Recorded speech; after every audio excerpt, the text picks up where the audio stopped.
Case from Bellroy. This is the mod phone case and wallet. Now, I'm a fan of Bellroy. I like their bags. They have a lot of great accessories and things that I use in my everyday life, but I've never had a Bellroy phone case. So I'm excited to spend some time with this case, but let's walk around it first. It's a nice leather case. It has a great feel to it. The wallet on the back is magnet and it detaches, so you don't have to carry that with you all the time. You can see it has an alignment slot here as well, so that way it aligns nicely. It isn't going to spin around on you.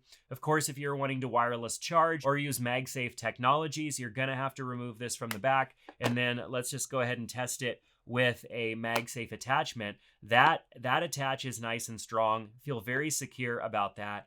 And so, of course, wireless charging, any sort of mount that you were going to use, this would work really well. You can see here for the camera control, they went with a cutout. There's no button in here. It's just simply a cutout, and you have access to the button itself on the phone. So let's go ahead and press that down once and press it down again.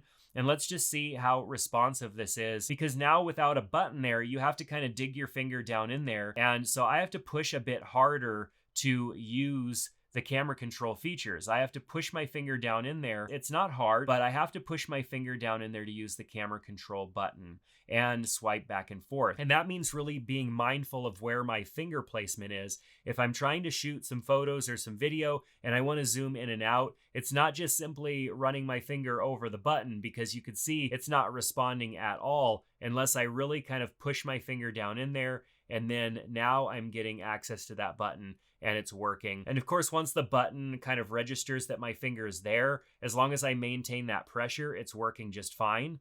But I have to say, like, not having a button there definitely affects the functionality of camera control. Now, as far as the rest of the case, the buttons are super responsive and feel really nice. It is a leather case, and so it's form fit. And on the bottom portion and the top portion, there is some kind of, I guess, harder silicone inlay there as well.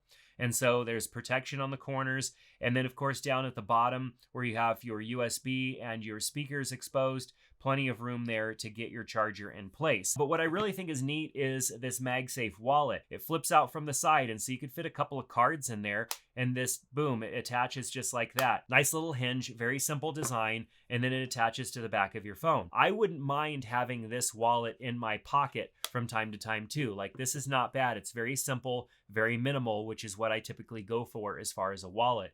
And so if I didn't want to have that on the back of my phone, or I needed it off of my phone so that I can charge or use my phone with some other sort of attachment, this being in my pocket is not going to bother me. It's very simple, very slim, and it just attaches like that. And so I have to say, I think Bellroy did a great job. I really wish that there was an actual capacitive button in the case that made it easier for me to use the camera control button, but I don't know. I mean, a lot of cases are not going to come with that because there's challenges there in just producing something that's actually going to work well. And so maybe in the future, we'll see updates to certain cases that might actually come with that functionality. But for now, a lot of cases are simply just going to have a cutout.